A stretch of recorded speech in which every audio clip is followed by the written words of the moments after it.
salaamullaahi calaykum kulanti wacan oo wanaagsan daawadayaal ku soo dhawaada wararka Somali News 724 qodobada wararka aan idinkugu hayna waxaa kamid ah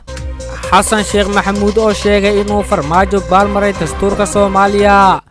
Ra'iisul Wasaarihii hore ee Soomaaliya Xasan Cali Kheyre haddana ah musharax u taagan xilka madaxweyne ee Soomaaliya iyo Jawaari oo kulan yeeshay Shariif Xasan oo sheegay arin aysan Soomaalida iyo beesha caalamka aqbali karin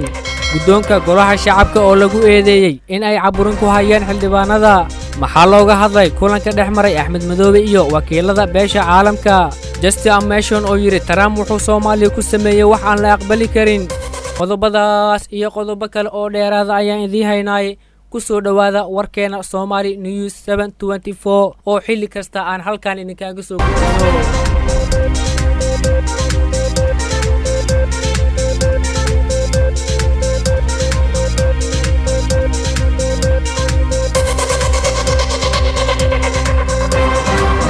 fadlan haddii aad ku cusub tahay janaalka Somali News 724 subscribe saar share dheh laagtana ha ka hilmaamin si aan dhiirigelin kaaga helno adigana aad u hesho xog walba oo ku saabsan siyaasadda dalka iyo tan dibaddaba hagaag haatanna aan ku bilaabay madaxweynihii hore ee dalka Soomaaliya mudane Xasan Sheekh Maxamuud ayaa eedayn culus u soo jeediyay waxa uuna sheegay in howlihii dalka oo dhan ay ku soo urureen gacantiisa madaxweyne Farmaajo waxa uu tilmaamay in madaxweyne Farmaajo uu si cad u baalmaray dastuurka marka loo eego talaabooyinka uu qaaday tan iyo maalintii la doortay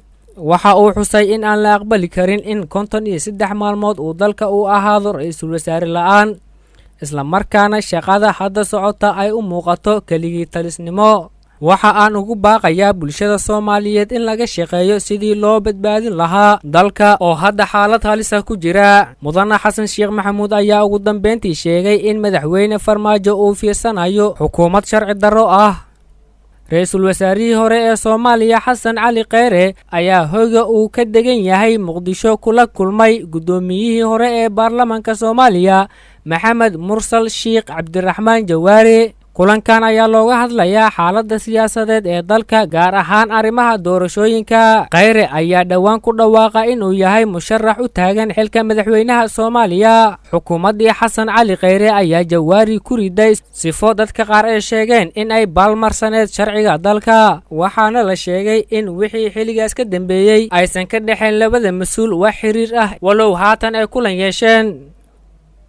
xildhibaanad ka tirsan golaha shacabka baarlamaanka xukuumadda federaalka Soomaaliya ayaa eed kulul u jeedisay guddoonka golaha shacabka waxa ayna sheegtay in ay jiraan ku takfiir awoodeed iyo baalmarin xeer hooseed oo ay ku tumanayaan guddoomiyaha golaha shacabka iyo ku-xigeenkiisa xildhibaanad Sagal Biixi oo ka mid ahayd xubnaha shalay dalbaday in xildhibaanada la hor keeno sharci muran badan dhaliyay oo guddoonka baarlamaanku dhaliilay ayaa sheegtay in aysan si aan sharcigaas xumaantiisa iyo wanaagiisa toona aan la horkeenin golaha shacabka wax dood ahna aan loo gelin sharcigaas iyadoo si gaar ah eed kulul ugu jeedisay guddoomiyaha golaha shacabka Maxamed Mursal Sheekh Cabdiraxmaan iyo ku-xigeenkiisa Cabdiweli Sheekh Ibraahim Muudey waxa ay sheegtay in ay ka mid ahayd xildhibaano dhowr ah oo shalay dalbaday in la hor keeno sharciga ay wasiiradu soo gudbisay kaasi oo loo baahnaa in baarlamaanku ay ka doodaan madaxweynaha maamul goboleedka Jubbaland Axmed Maxamed Islaam ayaa kulan xasaasi ah la yeeshay wakiilo ka socda beesha caalamka waxaana inta kulanka uu socday looga hadlayay arrimo dhowr ah oo la xiriira siyaasadda dalka madaxweynaha dowlad goboleedka Jubbaland Axmed Maxamed Islaam ayaa kulan la qaatay wakiilada beesha caalamka oo kala ah wakiilka qaramada midoobay ee Soomaaliya James Iswan safiirka Ingiriiska Ben Fenda iyo wakiilo ka kala socda Mareykanka iyo Midowga Afrika kulankan ayaa looga hadlayay arrimaha doorashooyinka iyo ammaanka ayadoo si qoto dheer loo falanqeeyay xaaladda kala guurka ah iyo sidii ay ku dhici lahayd doorasho la isku fahansan yahay madaxda maamul goboleedyada ayaa ku sugan Muqdisho waxa ayna shir la leeyihiin madaxweyne Farmaajo iyo guddoomiyaha gobolka Banaadir inta madaxda maamul goboleedyadu ku sugnaayeen Muqdisho ayaa waxa ay shirar gooni ah la yeesheen mas'uuliyiin iyo madax ka kala tirsan xisbiyada mucaaradka iyo beesha caalamka madaxweynihii hore ee maamul goboleedka koonfur galbeed Shariif Xasan Sheikh Aadan ayaa dowladda dhexe ku dhaliilay sida ay ugu dhaqmayso dastuurka dalka waxaana uu sheegay in madaxweyne Farmaajo iyo xukuumaddiisa ay ku tumanayaan qodobo dastuuri ah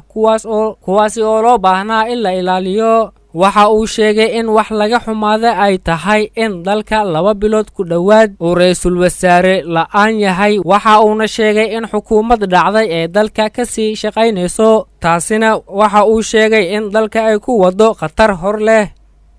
madaxweyne Maxamed Cabdullaahi Farmaajo ayuu ugu baaqay in uu dhowro dowladnimada dalkana uusan u horseedin qalalaaso siyaasadeed. waxa uu baaq u diray Farmaajo isagoo ugu baaqay in si degdeg ah uu u soo magacaabo ra'iisul wasaare, isagoo sheegay in aysan aqoonsaneen shuruucda iyo waxyaabaha ay saxiixayaan xukuumadda xilligeedu dhacday oo howlo dardar ah wada maalmahan, ayuu yiri Shariif Xasan. Justin Amash oo ka tirsan aqalka wakiilada Mareykanka ayaa ku eedeeyay madaxweyne Donald Trump inuu duqeymo badan oo dhanka cirka ah ka fuliyay Soomaaliya, kuwaas oo dad badan lagu laayay. Justin Amash ayaa ku doodaya in madaxweyne Trump uu jabiyay iskoor uu jabi waayay madaxweynihii hore ee Mareykanka Barack Obama. tan iyo markii uu xilka qabtay Donald Trump ayaa waxaa sare u kacay duqeymaha uu Mareykanka ka fulinayo gudaha Soomaaliya, kuwaas oo lagu bartilmaameedsado argagixisada sida lagu sheegay warbixino ka soo baxay duqeymahaasi. sanadkii hore ee la soo dhaafay 2019 ayaa waxa uu Mareykanka ka fuliyay gudaha Soomaaliya duqeymo badan, kuwaasi oo ay ku waxyeeloobeen dad shacab ah. waaga kalka aad warkaasi kala socoteen waa Somali News 724 oo xilli kasta idin soo gudbiya war xaqiiq ah. inta aan warkan laceen aan hawada ku kulmi doono sidaas iyo amaana Allah.